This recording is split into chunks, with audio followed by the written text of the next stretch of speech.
Hey everybody, and welcome back to the Jedi Knights Watch. My name is Graham, and today we have another Hot Toys figure unboxing and review. Today we're going to be talking about Back to the Future Doc Brown. This was one of my most anticipated figures for the last year. I couldn't wait to get this guy. I finally do. Can't wait to unbox him and talk about him with you. But first, don't forget to like this video, subscribe to the channel, and ring that bell notification so you don't miss any new content coming your way. Alright, let's start by taking a look at the art box that this guy comes with. And if you didn't know any better, you might not know this is a Doc Brown figure. There is no Doc Brown visuals on this box. I actually showed this to my daughter, who's 5 years old, and I said, "Ooh, look what I got." And she's like, "Is it just the car inside?" I'm like, "No, it's actually Doc Brown," but I understand why you would be mistaken. It does look really cool. I do like the DeLorean on the front with the fire going on. In the corner, it does say Doc Brown. That's how you know. It's MMS 60916 scale collectible figure. I do like the box, but I do wish there was a little bit more Doc Brown to it. I love the 80s retro. I love seeing the DeLorean. I think it's just trying to kind of get you juiced up for that car to come out. There's going to be a lot of people that want that. I mean, even here on the side of the box, you see it with the wheels flipped out. So it's funny, it's Back to the Future, but they got the flying car. So, they're really promoting that car as well. But again, this is from the first movie. I love that DeLorean on the front with the out of time license plate. It's just so retro, so classic, so awesome. But when we get the box out laid flat on the table and we lift off the cover, we do have another art design here with all of the dates. We have the license plate with Back to the Future, and then of course that DeLorean with the fire going on. When we remove that, we get our first look at Doc Brown in the clamshell, and you can just see the figure looks good. We have a lot of small, tiny goodies that come with this figure. It's going to be fun to kind of put him together. But for now, let's get him out of the box and let's talk about the base and the accessories that come with the figure. And we do have a typical old school base. This is a really big throwback. This is just a simplified base with a simplified crotch grabber. It just says Back to the Future on it. Nothing out of the ordinary here, nothing extravagant, just says Dr. Emmett Brown. And the reason they did this is so they could stay consistent with the Marty McFly. I don't mind this because then it takes up less space, it's less of a distraction, but it would have also been cool to see some sort of like diorama base. When we get the accessories out, look at all of the little itty bitty accessories. Be very careful, you guys, don't lose this stuff. Here we have all of the tools that go into the tool belt, and you can just see the cool detail. We have wrenches, screwdrivers, duct tape. We got the tool belt itself, and it's made of like a pleather material. Hopefully it does last the test of time. This right here is my favorite accessory, and it's the remote control for the DeLorean. Look at all the detail that's going on in the back and on the front. This does not, the antenna doesn't move. It is fragile, so just be careful of that. And then we do have his like futuristic clipboard here with like some calculators on the top.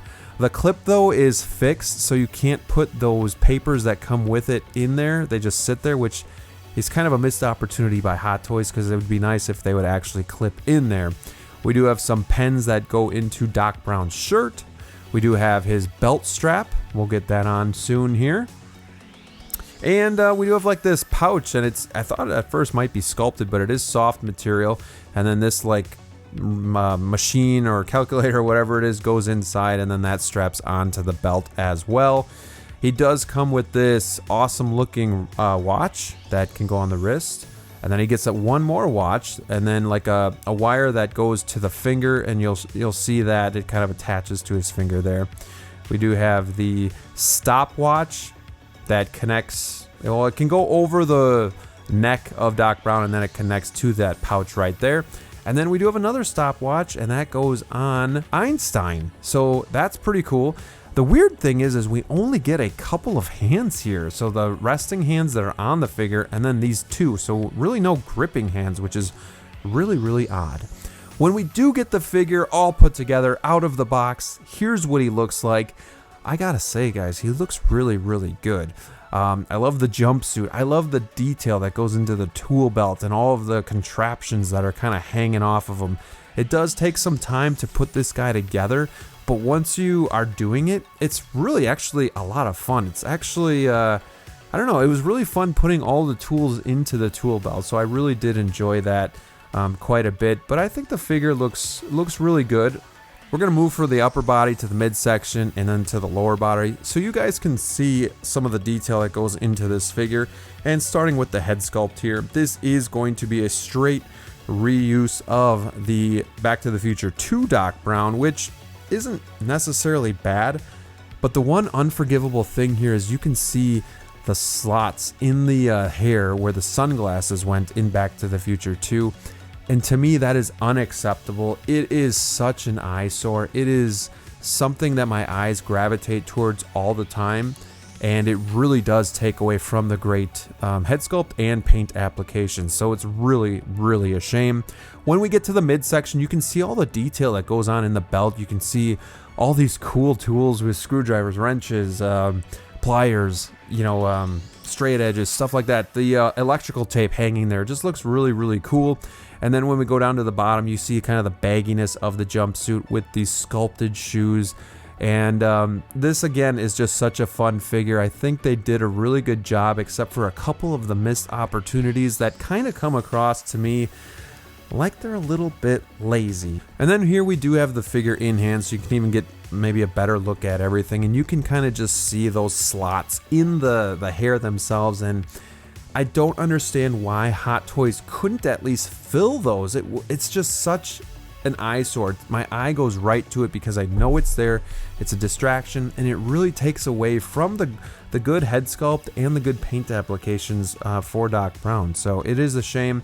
He does come with a zipper that can be adjusted to whatever height you want it. He comes in like a fat suit. It's really padded, and that's because they want the jumpsuit to look baggier and bigger, and that he's kind of drowning in it. He does have decent articulation, very stiff joints, not a whole lot of like forward movement into the arm because it is restricted with the fat suit. He does have a little bit of crunch, but again, there is some restrictions there. I love the layers to this figure. With the Hawaiian suit, then we have kind of like the long underwear shirt, and you can see the belt here. Just again, all the detail that goes into it. Such a fun figure.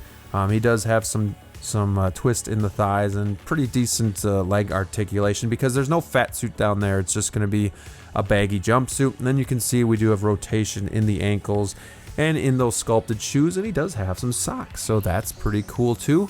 So there you guys have it. That's the Doc Brown figure. Now let's get him into some poses and talk about some of the things that I like about the figure and some things not so much. Starting with the things that I really like about the figure, it's all of the detailed accessories that he comes with, the fun that you have of putting this guy together. We have wrenches, screws, screwdrivers. We have wrenches, screwdrivers, pliers, tape. We have everything that goes on this guy. There's so much fun stuff to look at when he's all set up. The second thing that I really like about the figure is just how well he fits with Einstein and Marty McFly. You can see it right here. They are a match made in heaven. You have to have them together. Now we just need the DeLorean. But I just love how they complete the set all together. And the third thing that I like is that remote control and the detail that Hot Toys went into to make that thing look so awesome. You got to see this thing in hand in order to really appreciate it. Now for some things that I didn't like, and I've kind of said them along the way, but the first is those slots in the head sculpt. You can even see from here, it's just terrible. It's an eyesore. It's unforgiving, and it's lazy on Hot Toys' part. And I'm sorry, but they need to know that. It's just such an easy fix if you're going to reuse the head sculpt. It should have been taken care of. The next thing that I don't like is the fact that we don't really get any hands with this guy. Typically, hands are the boring part, but I'm so used to getting a bunch that I don't even think about it. We got 2 extra hands and none that are really like gripping hands, so he has a hard time holding the remote. It's just a shame that Hot Toys didn't give us more hands. outside of that, guys, there's really nothing else that I don't like. I do like the expression. I think Hot Toys did a good job with that. It's fine that it's reused. And I'm really happy with this figure. I'm glad that he's finally in the collection with Marty McFly. Let me know what you guys think about the figure. Is there things that you like that maybe I didn't talk about? Is there things that you didn't like that maybe I didn't talk about? Love to hear from you in the comments below. And as always, thank you so much for watching. And again, before we go, give this video a like, subscribe to the channel, and ring that bell so you don't miss any new content. Alright guys, until next time, stay safe out there, and we'll see you soon.